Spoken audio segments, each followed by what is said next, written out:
Hi everybody, hope you can hear me well. There is no one here, so maybe should I wait a bit? Yay, hi people. If you cannot hear me or cannot see me, please let me know because today I'm not at home and hopefully no problems with the internet will be there. But if there are some, please let me know. Okay, so let's start. Today we're gonna meet, and I'm also gonna meet for the very first time this amazing person, Terence Lewis, who is a well choreographer in India. So yes, sorry for this. Waiting for him. While we are waiting for Terence to join, the Sanskar Virtual Performance Dance Festival is starting really soon. 10th of August is gonna be the first day. I hope you are ready to witness this. Hi Julia, hi everybody. So, I'm still waiting. So, as you know, during 6 days, you're gonna see amazing performances from all over the world. As I know, it's total 73 performances, 73 including the guests, and also 10 of these people that been selected, these artists that been selected to join the festival are from India, which is really exciting for you guys, I guess, and for me also.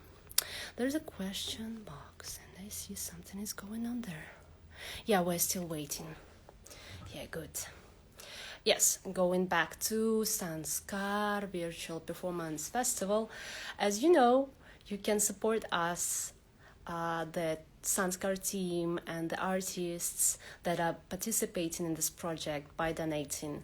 So the link you can find in the bio. Also in the bio you can find the link to the festival where you can see the whole program during all days. So just stay tuned. I'm still checking for Terence to join us and I cannot see him. So we're still waiting. Okay, personally I'm really excited because I've never seen him, never met him before. And I'm really nervous and still waiting. Hi, so many people today. This is gonna be awesome. Yes, Julia just posted the website of Sanskar, so you can join. Best wishes to Sanskar team. Thank you guys. I'm just a representative, but I've been speaking to the guys and I know that it's really a lot of work they're doing to make this possible. Even though it's online platform, we shouldn't forget that there is a lot of work and a lot of love and a lot of effort is being made to make this possible. So if you cannot donate or any other reasons, just spread the word, just make more people know about the festival, about this thing that is going on that is like absolutely for free, and like you can be involved in so many different cultures and artists as well, and get know people that maybe in like not in online life you would be never able to meet or to see their art and get to know them. So take your chance. I'm still waiting, guys. This is not on me. Yeah. Right now Julia is writing me and saying that we are still waiting for him. Yeah, okay, good. So what else I can tell you? So I've never met Terence myself, as you probably heard already. But of course, I had to get some information about him to make this live. So I've been speaking to Narendra Patil, if you know him. Yeah, and he was telling me how he met Terence and how he's been working with him for many years. First, he was participating in his scholarship program, as I know. Yeah, and then he was working with him in his company as a dancer, then as a teacher and assistant choreographer. So, yes, request from Terence. Here we are. Amazing. Can't wait. And still we have to wait. Awesome, awesome. Hi. Hi, Hello. Paulina. Hi, how are you? I'm good, and you? Very good, thank you. Yes. Oh, I'm so excited. Nice to Too. meet you. Same here. Pleasure's mine too. So, I've just been talking about how I was preparing for this interview because I've never met you in person, which is really exciting and a bit nervous to be honest, like to be honest. So, I've been talking to the person you know, Narendra. Very fondly. Yes, Narendra, and he's been telling me briefly about how he met you in a way that he was participating in your scholarship program, and then he's been working with you for almost like 10 years, right? Yes, yes, Yes, in the yes. company. So Yeah. I would say, why don't we do this brief introduction of yourself? Why don't you tell us about your journey? How was it? Okay. So, very simply put, I am a microbiology student and I did my hotel management. Wow. And, dancing was always something that was, I started off simply to get noticed because in my family, everybody was, into various things. And I wanted to be, I'm a family of 8 children. We're 8 kids. I was the youngest. And I come from a simple background. Education was always the forefront. Dance, music, art was always considered a luxury of the rich and not for middle class people. So my mother always focused on education, and fortunately I was good at my education. So I was allowed to kind of dabble with the creative arts. But the moment I got onto stage, I felt a kick and an energy and a high, and I got addicted to that high. I didn't need anything else. I just wanted to be on stage, whether it's elocution, singing, dancing, theater. I was that enthusiastic kid in school who just would put his hand up for everything possible under the sun because I wanted to be the teacher's favorite. I had a problem, in the sense psychological one, that I needed to please everybody, be it my parents, be it my teachers. So if I could get their attention and make them like me, want me. So this was pathological problem that had its good side effects somewhere, that took me into the field of creativity. And because otherwise I was very scholastically inclined too. I was very, very academically bright, so much so that I was the head boy of my school. And there was a lot of things that gave me a lot of spotlight and attention because of my academics. But at the same time, I would enjoy the arts, I would enjoy the sports, I would enjoy the physical activity so much. This went into college where I started kind of teaching dance because I needed the money, and I had never learned dance, but I had participated in many dance competitions in school. So I was well known in school. I was well known in the church. I'm Christian. I was raised as a Christian, Hmm. so I was very well known in the church. Okay, that's the boy who dances very well in the parish. So everybody knew about me as a dancing, theater, singing, music, organizing person who could, he always organizes everything. So that kind of led me to meet certain friends of mine who put me in touch with people who wanted to learn dance. And I told them, I don't know, I've never learned. He says, no, but you win so much. And there was never a culture of learning because I come from a city that time in India in the 80s. Nobody learned to dance, went to classes, or nobody heard about training. It was always classical, Indian classical, but Western classical nobody trained in, or Western or folk or Western commercial styles nobody trained. There was no concept like that. So I started teaching house to house, and that's how I started getting my income. I supported myself. I supported my college fees. And then eventually I was earning so much going house to house that eventually I realized that I was making more money than what somebody was offering me in my campus interviews of my hotel management, of the hotel industry that I was going to join. And so I decided not to kind of, get into the hotel industry and pursue, dance, because dance became a financially viable situation. So from dance starting as a way to, get attention when I was a young boy, when I became a teenager, and in my young adult life, it became a way to become financially stable. And then I realized that, okay, I'm getting the money, but I need to also train, and I need to kind of really, really, sink my teeth in, because, I need to really be the best. And I wanted to be excellent. And I realized that I wasn't the best, because I was only the best among, relatively. But when I started comparing myself to people who really, really, are, people who are really of a top-notch level, I realized they were training, that they had gurus, they were like, there was a certain pattern, and I was like, wow, this is a new world, I need to train myself. So then I started researching, collecting money, and then I got my first scholarship. I studied a little bit of Graham and Ailey, the Horton style, and then I studied a little bit of commercial styles and Broadway. Then I came back, then I got a scholarship through Susanna Linker, because I started choreographing, and I didn't know anything what I was doing, but I was just, more intuitive. I was always an intuitive dancer. I was somebody who always thought, I don't want to copy anybody, I want to create. So I started to listen to music and do my own thing.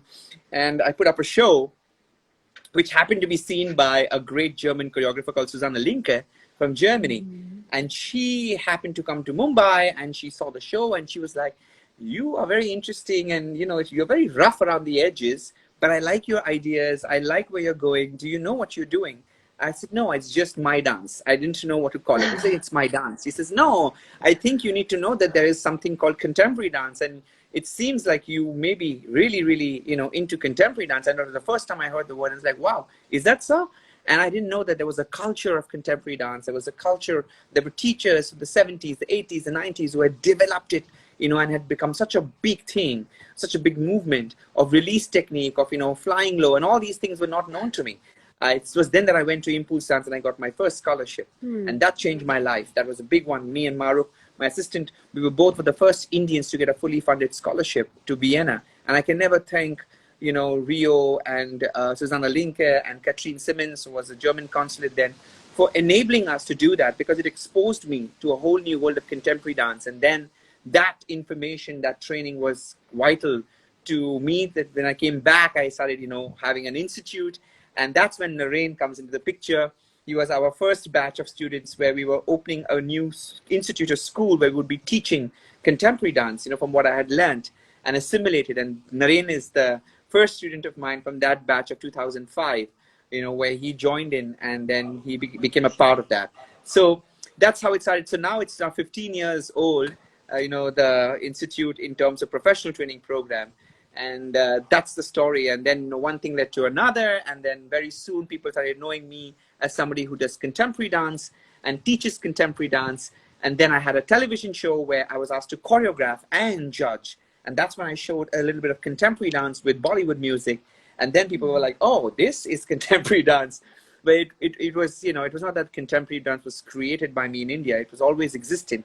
But I was in a television show which allowed it to be seen by everybody. And then, it became very popular, and the rest was history.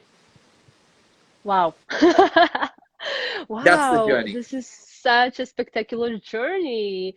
And also, one thing is really amazing for me, because I've never seen this before. I'm super new to this, all these live things, which is like the number of people that watching us right now. This is like, what? Oh, hi guys, this is amazing. If you have any questions, please use the question box, which is like down, Thank you. because I cannot see, because everything is running. Everybody is like showing love, and it's crazy. Amazing. So, okay, we've started to talk about this TV show industry and all these things. So I have a question. So, for me personally, maybe for different people it's different.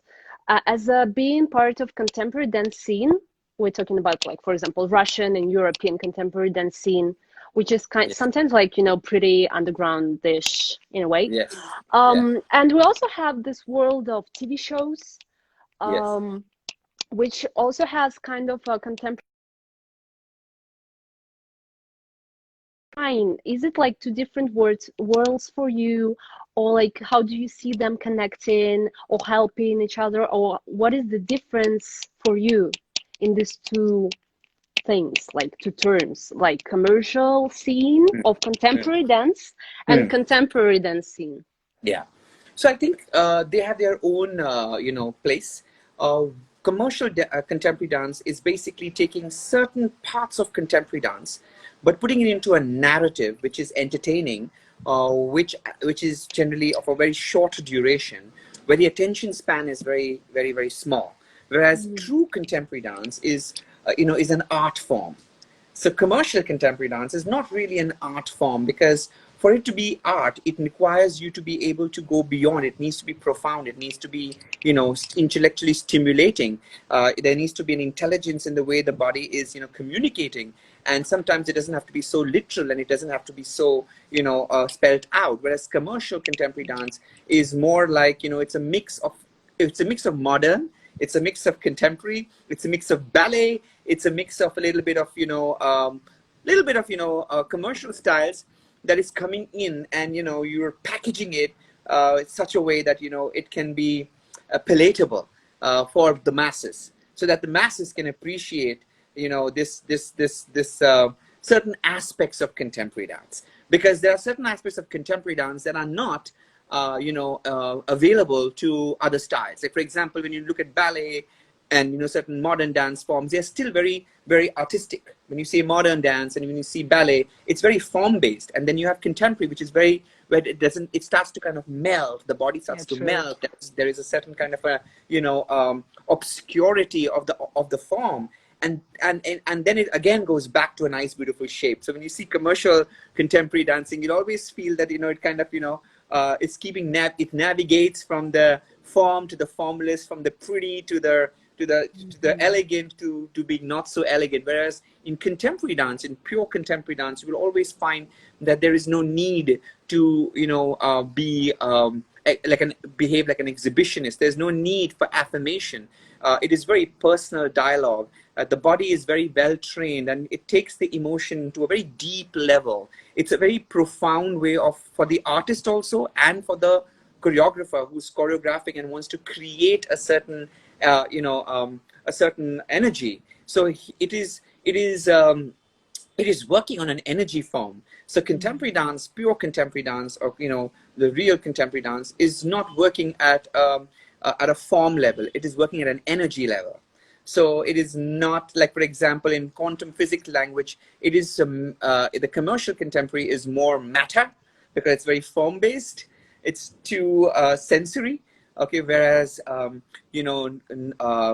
contemporary dance, pure contemporary dance, is more non-physical. It is more feeling based, where you kind of sense it through your intuitive feeling, through a certain kind of an aura or the energy that is being created. And it also requires you to really, really focus, so that you can really understand the deeper, subtle subtext of what is happening, and it's not so obvious. It's like, let me tell you this way, it's like a film. It's either an art film or a commercial film. In a commercial film, the feelings are very obvious. If the actor is saying, I am angry, whereas even in an art film, he'll be probably just be within himself, and he doesn't have to say it, but he feels it, and the audience can feel it. So it is that kind of, it is more intuitive, it's more subtle, and it has got more subtext, as opposed to commercial contemporary. It's very obvious, it's very entertaining, it's titillating, it's beautiful, it knows how to press the buttons very quickly and immediately. It doesn't have any moment to hold. It's Everything is packed in. Everything is very packed in, and everything is made to kind of make you, is to please you. So I feel commercial contemporary is more dancing to impress, Hmm. whereas in contemporary dancing, pure contemporary dancing, especially the European contemporary dancing, is more to express. Hmm. So one is impressing you, one is expressing. Well, thank you so much. This is really profound answer. And yeah, I think you're one of this example of people, which is really rare because you work. into different scenes, and I'm really Right. happy that we have answered this question today. And I think it's gonna be really useful for many people who kind of don't know that there any difference exists. Like Oh, I this think is it's really huge. important. Yeah. I think it's really important for people to hear this from you, especially. Yeah. Okay, let's go further. How are you? How is your company? How the work is going right now in this crazy time of challenges, and like the Sanskar virtual dance performance theme is challenging uncertainty. So how were you and your company challenging this uncertainty in this period? How is it going? It's a very, very relevant question, and I have to say it with all humility that I don't have the answers because it is something that was not prepared for. Nobody was prepared for this, right? We built our entire company and we built an entire organization based on the economic model that everything would be all right.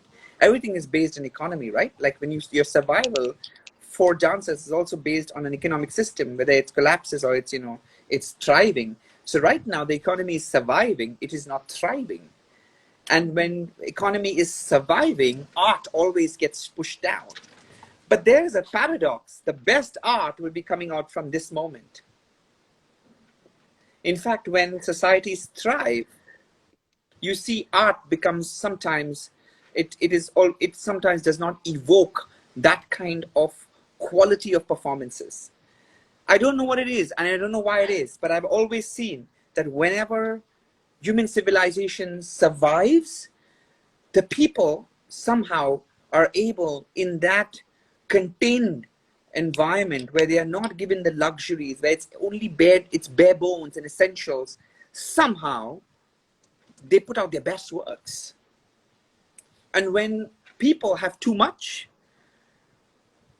and just where everything is thriving, you will realize that sometimes people are not able to give their best work. Not everybody, but sometimes.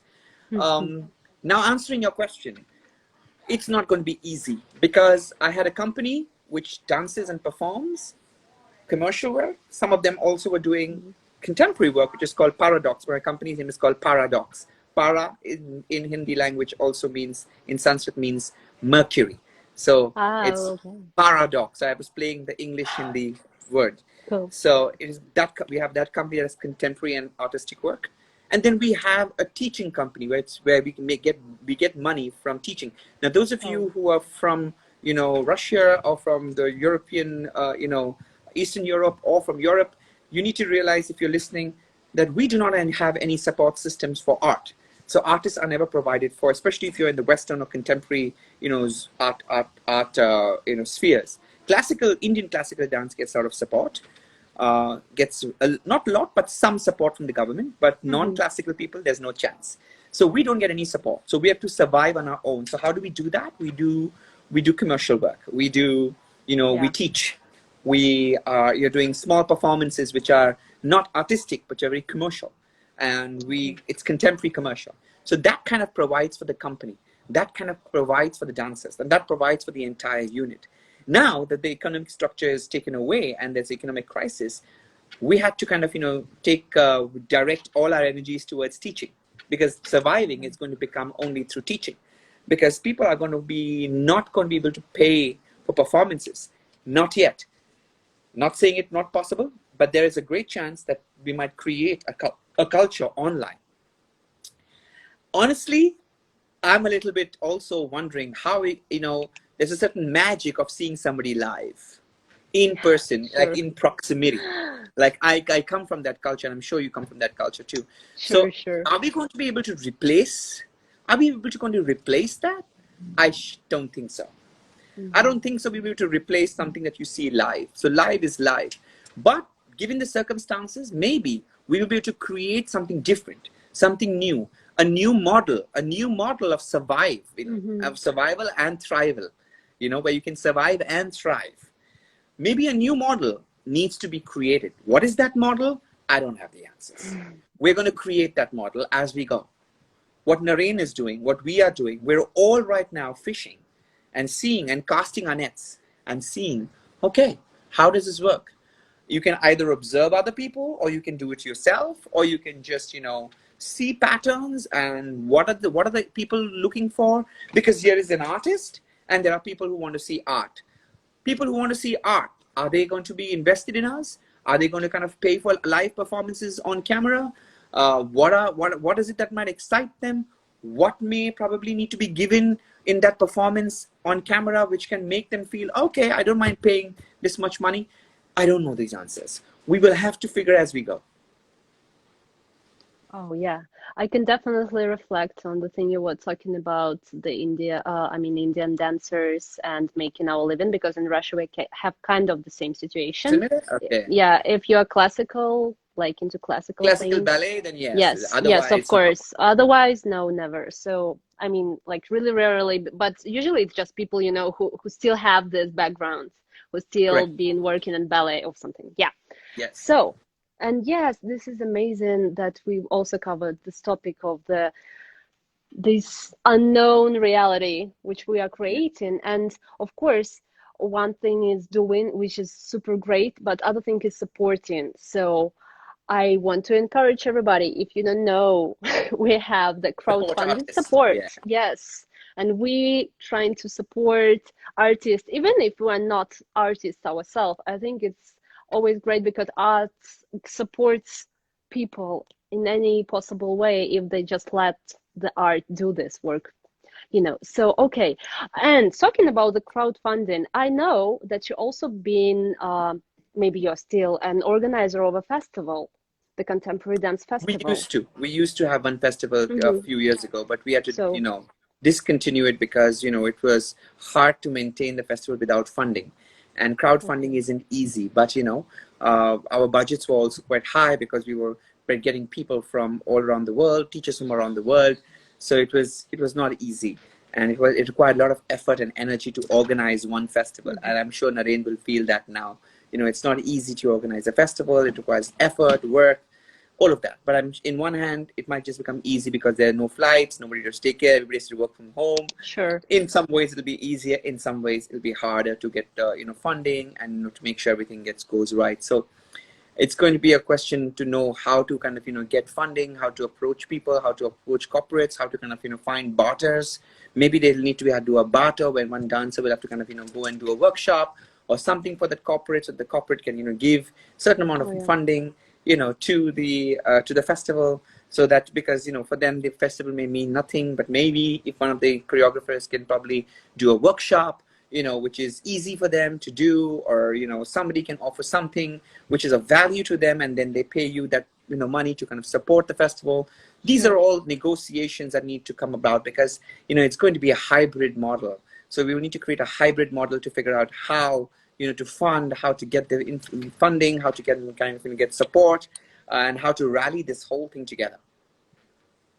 Yes, but how do you feel? Do you want to continue doing this? Do you wish someday you will be able to do this? I really don't know, because this lockdown, I have to be very honest, and I do not want to sound grandiose and say I figured it all out. No, I just want to say Hmm. humbly, I want to say very humbly that it is making me also rethink: do I want to do this? You Hmm. know, is it Yeah. worth the effort? Is it worth the effort? And do people want to see this? And there are two questions to be asked. Uh, what do we want to say? Is it important? And if what is important, then we need to ask: does the audience wants to know? Does the audience need to see it? And will Hmm. they pay for it? And how to Sure. bring value is a second step. But first is to know, do you feel you need to say something, and do you have something important to say? That is one. The second is, is it audience friendly? Does it invite the audience to watch you, and make them feel okay, they need to kind of look at you and you Hmm. know understand you? Or even if it's a free performance, will they come? That's the question one. And then the second question is, okay, how do we tie in and make it a value add, where people pay you for your time and their energy invested? That's secondary. Sorry, that's secondary. So Yeah. these are certain questions we need to ask, like where are we going with this? What is the purpose behind this? Hmm. Is this the need of the hour? Will it satisfy me creatively? Will it financially satisfy me? Yeah, sure. You know, how much of the effort will you put into it?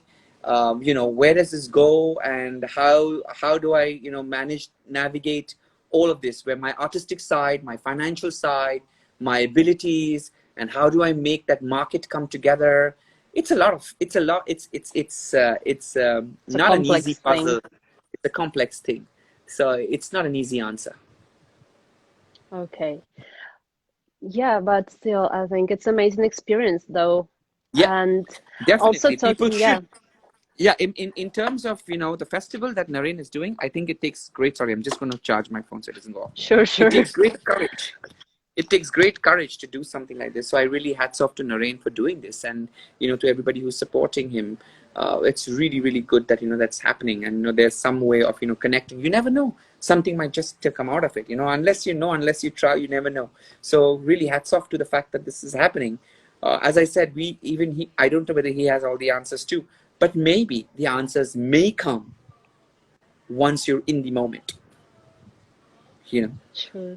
So let us not, you know, procrastinate. Let us not, you know, you know, have this negative premonition. Just let's try it. Let's see it. Let's evaluate once we have crossed that bridge.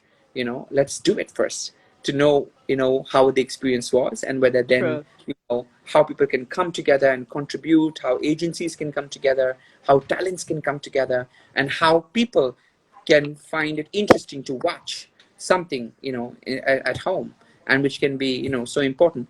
At the same time, I also feel that, you know, there's going to be somewhere there needs to be a model where the performances are such that it can be then coming on platforms like Netflix or, you know, Amazon, so that, you know, what happens is that dance is now no longer in a theater, and now you're reaching a wider audience. You never know, we might be able to create a performance in somebody's house or in somebody's place where it's so powerful that it opens up a bedroom or a person's private life, and you get to see it through dance, and that could be so strong that it could be powerful, as much as powerful as a film.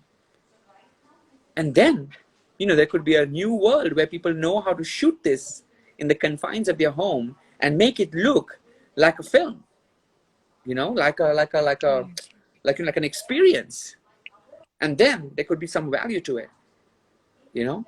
So art will need to upgrade, concepts and technology will need to upgrade to support each other. Once technology and art come together and AI comes together, you never know. Okay. So amazing, amazing experience you have during your life and your amazing journey. And what is really, I don't know, what I really like about all this story that you seem to be, and I know that you are the person that encourages and is helping young dancers. And as I was speaking to Narendra, and as I could understand that, like, many people, like maybe not many, but there are also people in India that have this capacity to help young dancers, but for any reason they don't do it. And so, why is it so important to you to do this, to encourage and help and support the young dancers in India?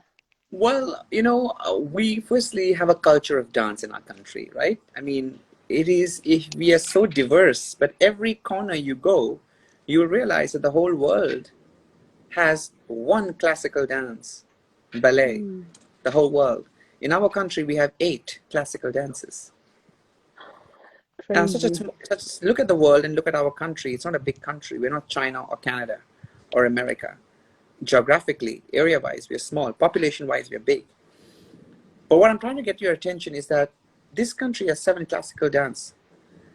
This has around 85 to, I think, 150 approximately folk dances. And they're distinctly different. And even the music is different. So there's a culture of dance, which is which you can't escape. Okay, given that background, the propensity of people wanting to dance is going to be more and make it into a professional career. So that's clearly, it is not looked down upon, and especially with our television shows where it really has made dancing such a dignified art. People today want to take up dance. Boys in our country take up dance more than girls. Nowhere in anywhere in the world you will Wow. find more men interested in dance than in India. Amazing. So in my class, you will always find the proportion of boys 80 to 20. Ooh. That all over the world, when I start teaching dance and I go to festivals and I'm teaching, I have one male student or two men, and I have 30 women, which is like a 90, 95, 5% ratio. So we Same have a, here. yeah, so more women than men dancing, because there's this whole concept of masculinity. It's basically a concept of patriarchy and male hegemony, that men don't dance, and men who dance are not men, and blah blah blah. So this hyper masculinity that is promulgated, it kind of really doesn't allow men. But dance is dance. Dance has got no gender. Dance is beautiful. Dance is something that is spiritual. And the beauty of our culture is that even our gods dance. So there are three gods. There's Brahma, Vishnu, Mahesh. Vishnu is very famous for his Ras Leela and dancing. Okay? And Shiva, the god, the very supreme god, he's the god of Bharatanatyam and Tandav. you know. Okay. So Shivji's Tandav is well known, and under his tutelage comes Bharat Muni, who designed Bharatnatyam, which is he's the person who created Bharatnatyam. So we have even our gods dancing. So there's no shame in dancing in our culture. It is just the Western influence in the last 300 years, with the Britishers ruling us and with the Mughals ruling us. So with the Muslim and the British Empire, they made dance vulgar. We always had a tradition of dance. We celebrated music, we had great musicians, we celebrated art and culture. So our country really is very, very culture driven. In fact, in the south of the country, it is compulsory for a child to have one kind of art. Otherwise, he's not considered cultured. Whether you're a boy or a girl, you're supposed to have one aspect of art, be it singing, music, painting, poetry. You need to have that on your resume, even to get married in the south of Okay. India. Having said that, uh, you know, it's one thing to learn art for culture and hobby, but how does a dancer survive? He survives because there are people who can, sponsor him or appreciate Mm-hmm. or patronize him, or, there should be funds for it. That doesn't exist. So it's a bit of a paradox. So it's a culture that allows dance for fun, but I don't think it supports dancers. Here is the paradox. Mm-hmm. So it supports dance, but Mm-hmm. it doesn't support dancers. You understand the difference? Yes, yes, sure. Yeah, so it's a culture that says, wow, dancing is great, lovely, amazing. But does it support dancers? I'm not so sure. So we do need to kind of bring in this culture that we need to support dancers, so that they can also make it into a career, and they can live and they can survive, and not just survive but thrive. Hopefully we will reach that.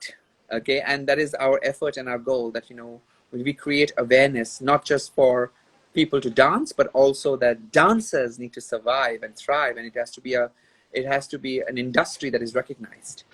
So yes, we need to kind of realize that dancers need support. They have bills to pay. It should be a career for people who really love to dance. There are so many people who really dance so beautifully, and dancing is nothing but mastery of the body. It's mastering the body, and understanding how the body moves. And anybody who is a Yes. human being should realize how important dancing. It's a very sophisticated art. If you know how to walk, and you know that everything in life in movement creates so much energy, then dancing is a very sophisticated form of energy. you know and that needs to be respected, and that dancers who invest so much of time in the concept of understanding the body, the science, the kinesiology, how the articulation happens. There's such a detailed understanding of how to create movement, and through creating movement and patterns, you're creating an energy. You realize that everything in the world is in motion. It's in movement. If it was still, it wouldn't work. So the magic is in movement. So if movement is the basis of energy and the basis of life, then dance is a very high aspect of movement. Dance is at sophisticated higher level. It's almost godlike. If movement is life, you realize that if things don't move, you're dead. Correct? Even when you're Yes. still, Even when you're still, there's movement. It's very slow, but there's movement. Only when you die, the movement stops. Correct? So life Yeah. is movement. So if life is movement, dance is movement too, but dance is at a very high level of movement. So therefore, people need to realize how sophisticated dance is. There's so much of understanding this as a craft, as a higher level, as a very sophisticated level of connecting with a non-physical realm. So using the physical realm of movement and motion to really understand the non-physical. It is actually the path of, figuring out the non-physical, which is the limitless world. So in so many levels, people need to understand that importance and value that and really respect people who are, allowing themselves to focus on that aspect of art and creativity. Thank you. Thank you so much. Wow, we have a lot of questions already in our question box. Go for So it. should I check Yes, them please because go. it's a Yeah. lot, a lot of questions. So, But are they relevant? That's most important.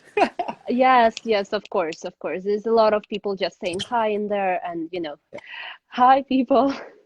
Hi. Hello, So, everybody. so, so there's a question. What is your point of view on reality shows? But I think we already covered this item. So I think we can skip this because we've been talking about this already. Um, and there's two questions like this. Okay. Okay. Sorry that it takes so long because it's a lot of spam. Okay.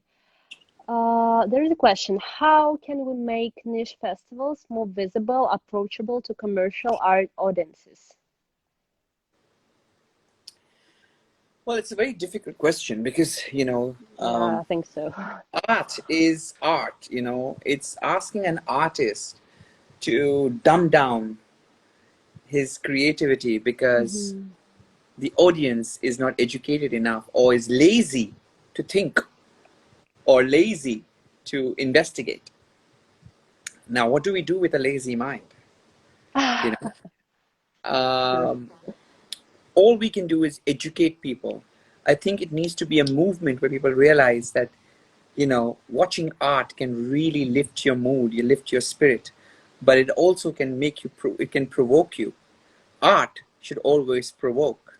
It should question. So when somebody is dancing, I don't want to just see somebody dancing beautifully. I want to know what it means to that person and why does this person move in this way? What it means to this person. What is he trying to say? What is she trying to say? What is he trying to create? What is a story that they are telling us? You know? And it is not so obvious to the naked eye. So I think there needs to be a fine balance between artists who sometimes are so cryptic that you alienate your audience. And then there is art which is so basic that you're like, oh my God, this is like, ah, I mean, it's not intellectually stimulating. So Yeah. to find the balance where it is not too cryptic, where it is not too self-obsessed, where it is not like, okay, you need to figure me out, you need to watch me, but I will not tell you anything. This is a bad relationship. It's like a husband wife saying that, you need to understand me without you explaining yourself and without giving any cues. Or you are showing a very smiley or happy, face and you're probably feeling something else. So you're giving me mixed signals. Is the communication clear? How much clear? How intelligent? Those are things that need to be worked upon. So what happens with most contemporary dance and contemporary art, it becomes too sophisticated and then it starts to alienate. It becomes too cryptic. So answering that question would be finding the midway where you don't lose your authenticity, you don't dumb down, you don't cheapen, you keep it engaging, stimulating, not over intellectualism, and yet, profound. And sometimes the subject can be profound, but the artist may be immature, not Mm. realizing or Mm. understanding the subject deep enough to really let the body do the talking and speak in a very evocative way, which really touches you through images. So, can the body create images which can give me the feeling of the subject that they want to speak about? And then also, I want to see what it means to them so that I can understand it through them. So, all of that is very important. That is one aspect, that is the creative process. Then there's a process of marketing. How do we market this? How do we bring Mm. people who are used to commercial stuff to enjoy this? How does an entire ecosystem support, you know, people to make them aware that this is Mhm. important to watch? Okay, you like this, you like your McDonald's burger, but this is also good food. Try this. You know, this is easy Yeah. food. It's comfort food. It's junk, and I know it makes you happy. It gives you quick calories, and gives you a kick and a high. But maybe you need to eat this good food too sometimes to realize how those subtle things which you're missing in life. So this is important to educate, and it needs people who are influencers, including people like me and everybody else around who has the power to influence, to get people to understand that there you don't have to always look at television, Mhm. or television shows. That's a different format. It's a format for the masses. But we also need to kind of find ways to kind of in those formats also bring a certain level of intellectualism by experimenting.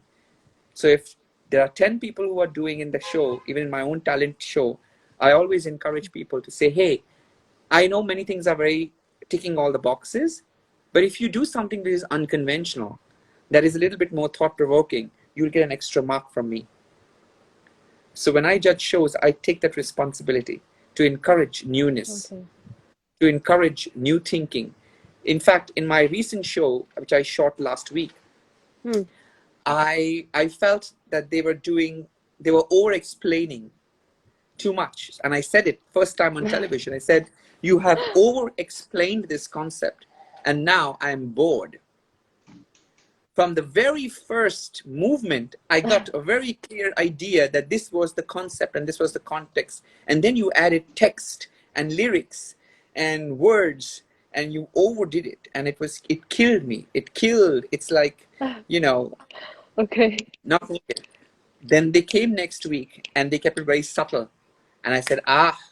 And then the audience will see it this week now, where I'm appreciating a concept where they didn't over explain too much.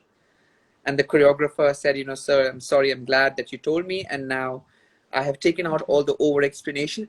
It is going to be a slow process, for masters also to, and then the masters also realize that, oh, I didn't understand, even though Terence sir was saying that, I'm over explaining, but when they over explained it, the audience understood. When he didn't Yeah. explain it, the audience will not understand. But then I explained to the audience, like, did you notice this is what he did? This is, he's saying this, and this is this. It's just like how if you go to the Louvre Museum and you see the paintings, you are going to run away. But the moment you have a guide, the Yeah, moment sure. you have a guide who explains to you what that painting meant to the painter, and what was the story behind it, the background, the context, suddenly you see the painting comes alive. And that is why all of us who are choreographers should educate people to see art, to make them understand so that they don't need you again anymore. Once I understood Michelangelo, or once I understood Raphael, one of those their paintings, I knew their story in the background. After that I said, hey, I don't need you, I can figure it out now. Mhm. But I needed the guide to introduce me Sure. to this world.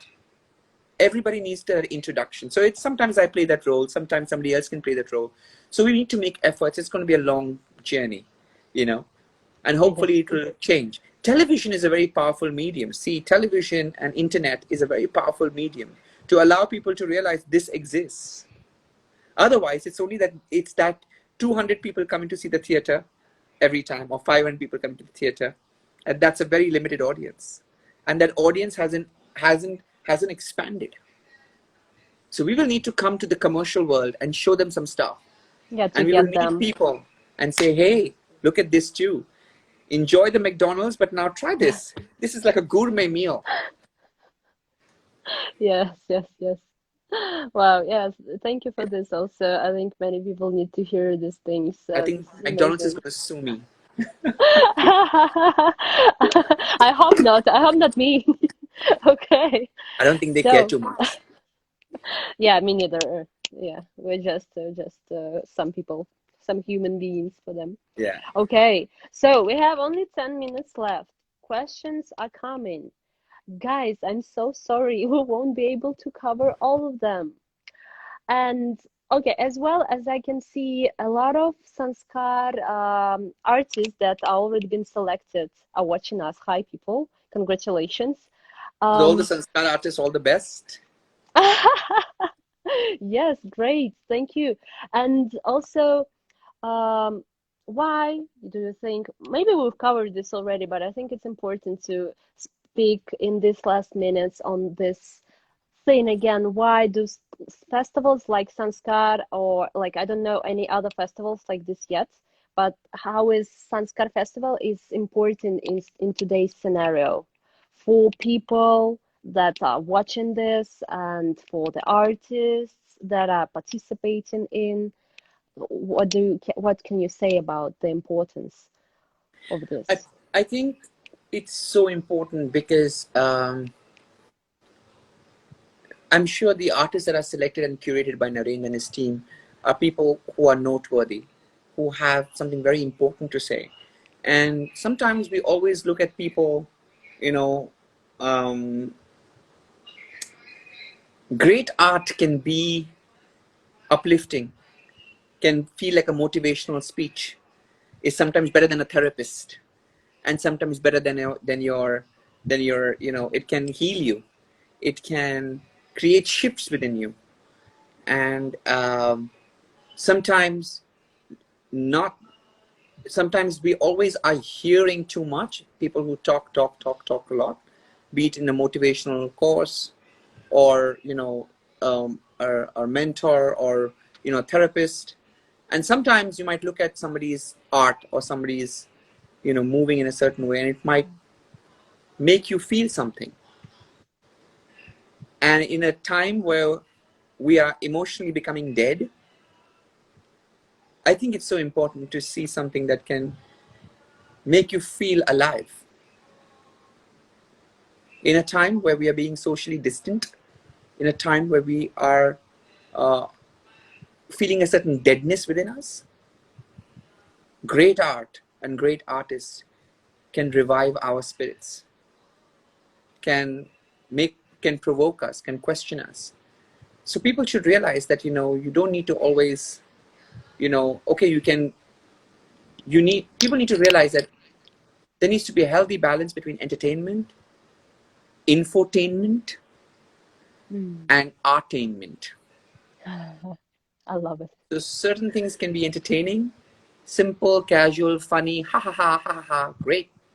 Some things can be informative, like wow, this is happening, that is happening, great. So, and something should be art in enmainment, which means it should kind of shape, provoke, question, and it should be deep. And the combination of all these three will really enrich your life. So it's important to see art, because you will not get you will get this many things. When people talk, sometimes it's over information, sometimes you're not able to process, but sometimes you can see great dance and you're able to get to the point of what it is. Yep.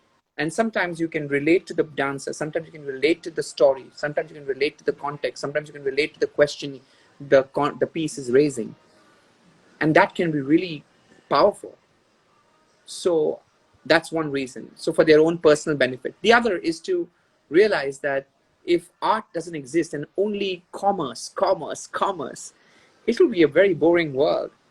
Take Steve Jobs on his deathbed, dying of pancreatic cancer at the age of 52 or 59. I don't know whether it's true, but I know he's in the 50s. It's no time to go away. Has the whole world at his feet. And the passing words that he says is that dance, let music really, make you come alive. Those were his most important words. That if you have existentially taken care of your existential questions and your survival, if you really want to thrive, then dance, celebrate, enjoy, feel the little pleasures. We're not here just to come, work, and behave like a machine. We're not donkeys bred for, Yeah. just taking somebody's load emotionally or physically or financially. We have the gift of imagination. We have the ability to kind of appreciate music and understand it. We have this. If we don't use this, we will be very incomplete if only one aspect is taken care, and that aspect is only money and survival and how to become more rich and how to become famous and how to. We're really doing it the wrong way. So it's important just to, you know, um, be affected with art and culture. It's the key to being a human being. So you'll be a very lesser human being if you don't indulge in art or don't dance yourself or watch somebody dance. These are all very beautiful things to do in life before you die, you know. So for me, it's coming from that space. And support artists, support a festival like Sanskar, because there are some amazing artists who are really putting their mind. They're not just dancing and just coming and doing what they want. And I hope it's not that way. They need to really be invested in their piece and want to say things that are really personal, and how they choose to say it is their gift, is their art, it's their story. It would be so interesting to see what they have to say, and I would really like to, support this in any way I can. And I would ask all the people who are following us to kind of please log on to the Sanskar Festival. And, it's happening in August somewhere, in 10th of August, I Yes, believe. Right? 10th of August is the first day, from Yeah. 10th to 16th. Yes. So Yes.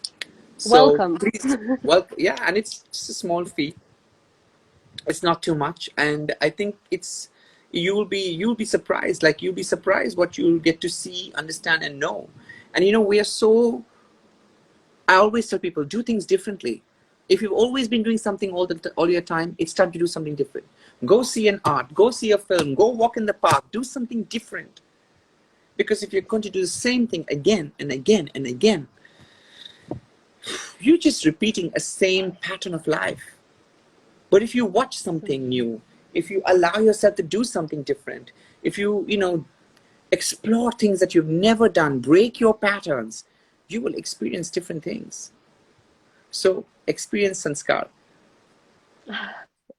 Okay, we have 2 minutes to go. Guys, I'm so sorry. I see the question box is blowing, but unfortunately today we don't have enough time. I wish the live would be like 3 hours, because I can see that we could talk through all this time, because this talk was really inspiring, and our guest today is super inspiring person. I want to thank you, Terence, so much for taking this time and spending it with us and supporting our project. Thank you so much. All my love to all the artists. Really invest in your craft and your art. It's unfortunate I couldn't be a part of the festival, because I feel a subject like this requires time, and right now I'm so overwhelmed with a lot of work, and I don't want to kind of just put substandard work out there. So I chose not to do it, because I have too much of other responsibilities. But I'm sure that everybody out there who has been approached, who's been curated, who's been selected, really has worked hard. So please do support these very beautiful artists who have given so much of their life and their energy to saying something, to doing something. And big love to Narendra and the team to do this, and for doing this. Thanks to you, Paulina, for hosting this. Thank Yeah, you. and may our tribe increase, and may we spread a positive vibe. Yes.